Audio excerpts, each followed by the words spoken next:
कधीच नाही चुकणार तुमचे फेवरेट टीव्ही शोज झी5 सोबत, तेही एकदम फ्री। देवी दुर्गेने महिषासुराचा वध केला, पण मला सांगा त्याला महिषासूर का म्हणतात? तुम्हाला माहिती आहे देवी आणि महिषासूर यांच्यातलं युद्ध किती दिवस चाललं? या युद्धाचा आणि नवरात्रीचा नेमका काय संबंध आहे? माहित नसेल तर हे रोमांचक युद्ध बघाच, महिषासुराचा वध। Light, camera, drama. प्रचंड जन आक्रोशानंतर 12 तासाच्या प्रयत्नानंतर आरोपीला पकडण्यात यश आले आहे। अपहरण झालेल्या लहान मुलीची सुटका करण्यात आली आहे।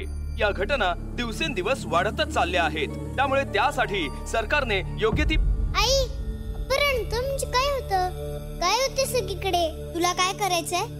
गप्प घरात अभ्यास कर ना, आणि उद्यापासून शाळेत बाबांसोबतच जायचं। मी घ्यायला येईपर्यंत गेटच्या बाहेर यायचं नाही, टीचर जवळच बसून राहायचं। अगं आई, पण असं का? सांगितलं ना, काय ऐकायचं नाहीये माझं, नाहीतर शाळेत जायला तुला रिक्षा लावून देते बघ, आणि रिक्षात मी पण येत जाईन। बाहेर अजिबात खेळायला जायचं नाही, गप्पा घरात बसायचं, टेन्शनच नको, समजलं? अगं का रागवतेस तिला? लहान आहे ती अजून। अहो आई, बघितलं ना बाहेर काय चालू आहे? काय झालं तर? काही नाही होणार तिला, करा काय करायचं ते। आजी, आई अशी का बघते? दादाला कुठलंच बंधन नाही। हो ग, मग मला का? मी का सुरक्षित नाही? अगं बाळा, तसं नाही। मी तुला एक गोष्ट सांगू? हो। रंभ नावाचा असुर आणि जलविहार करणारी महिषा म्हणजेच म्हैस यांच्या संगमातून महिषासूर नावाचा अत्यंत क्रूर असुर जन्माला आला। त्याने कठोर तपश्चर्या करून ब्रह्मदेवाला प्रसन्न केलं आणि एक वरदान प्राप्त केलं। आता त्याला कोणी हरवू शकत नव्हतं।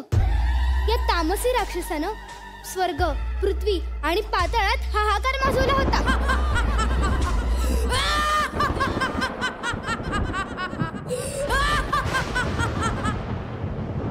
अखंड ब्रह्मांडात मला कोणीही पराजित करू शकत नाही। वाह!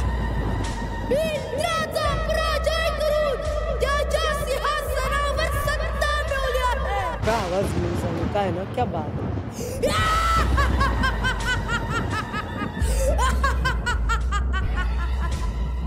संपूर्ण जग त्याच्या अत्याचाराला कंटाळलं होतं। मग ब्रह्मा, विष्णू आणि महेश यांच्या तेजातून आणि ऊर्जेतून त्यांची शक्ती असलेली एक देवी प्रकट झाली। तिचं नाव काय होतं माहितीये? काय? दुर्गा।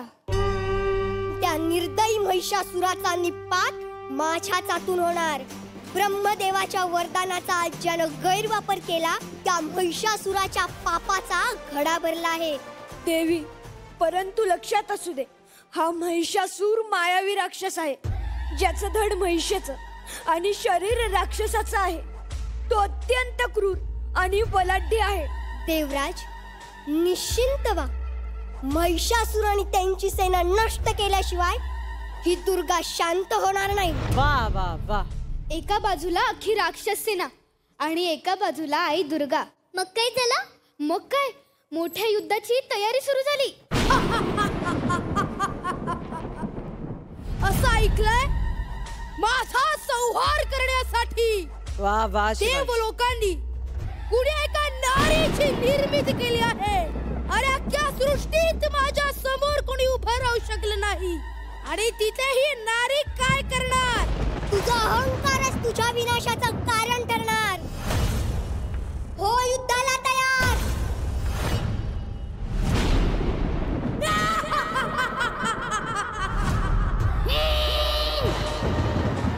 वाह!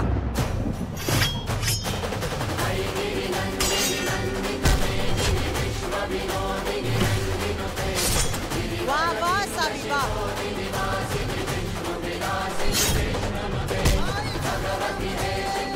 माझ्या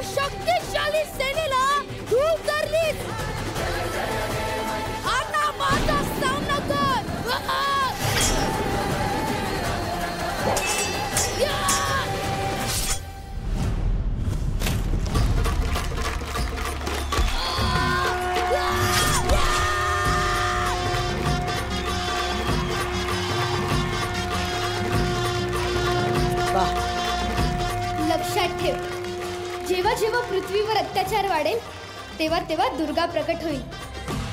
आई, मग एवढं सगळं घडतंय तर दुर्गा कुठे? आपल्या प्रत्येकीच्या आत एक दुर्गा आहे. आता कुठल्याही परिस्थितीत रडायचं नाही तर लढायचं. क्या आपला बात. म्हणून राहायचं नाही. गरज पडली तर दुर्जनांचा नाश करायला हाती शस्त्र घ्यायचं.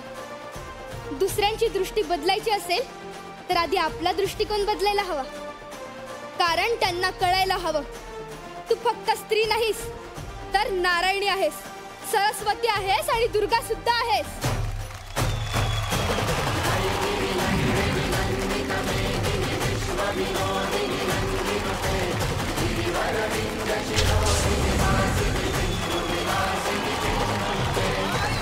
टाळ्या वाजत राहिल्या पाहिजे. आज घराघरामध्ये जी चर्चा होती आहे ते या ॲक्टमध्ये होतं. योगायोगाने काय झालंय, माझी मुलगी आता 3 वर्षांची झाली आहे आणि ज्या आपण बातम्या ऐकतो ना, माझ्याही मुलीला स्कूल बसमध्ये त्या व्हॅनमध्ये बसवताना रोज माझ्याही काळजाचा ठोका चुकतो. हिला जर आम्ही बघतोच असा विचारही मनाला शिवत असेल तर ते जगातलं सगळ्यात मोठं पाप आहे आत्ताच्या घडीला. त्याच्या एवढं मोठं पाप आत्ता काही नाही. पण ठीक आहे, त्याच्यावरती उपाय तुम्हीच सांगितलात की तुम्हाला उठावं लागेल, तुम्हाला प्रबळ व्हावं लागेल, स्वसंरक्षणासाठी तुम्हालाही जगडावं लागेल. हे सांगणारा हा ऍक्ट होता, मला खूप आवडला. शिवांश बहारदार. आजची परिस्थिती आहे त्याच्यावरती एक आजी, सून आणि तिची नात बोलतायत आणि स्प्लिट स्क्रीन मध्ये आपल्याला देवी दिसतेय जी वेगवेगळ्या असुरातल्या ज्या डिस्क्वालिटीज असतात ना त्या गोष्टींवरती वार करते. जेव्हा जेव्हा महिषासूर सारखे असुर जन्माला येतील तेव्हा तेव्हा दुर्गासारखी आई सुद्धा जन्माला येईल. त्यांची विल्हेवाट लावेल. आकाश, काय सांगशील? संस्कार, एज्युकेशन, आपण या सगळ्या गोष्टींबद्दल बोलतच असतो. आपण जेव्हा एक आर्ट हा जो फॉर्म आहे ह्या लोकांकरता, लहान मुलांकरता ह्याच्या थ्रू कनेक्ट करणं खूप सोपं होऊन जातं. सो आय थिंक हे खूप खूप छान होतं. खूप छान लिहिलंय, खूप छान परफॉर्म केलंय. अँड आय एम शुअर जे पण तिथे टी व्हीवरती बघत असतील त्यांना जो एवढा गंभीर विषय तो खूप सोप्या पद्धतीने कळला असेल, पटला असेल. So great job guys. Thank you so much Akash. पुन्हा एकदा तुम्हा सगळ्यांचं खूप खूप अभिनंदन आणि पुढच्या सगळ्या परफॉर्मन्सेससाठी ऑल द बेस्ट. संकर्षण आणि अमृता, लहानपणी जो आपल्या सगळ्यात जास्त आवडीचा गेम होता तो म्हणजे चमचा लिंबू. तो आपण खेळायचा आहे आणि आम्ही ठरवणार आहोत कोण असणार आहे आजी नंबर 1.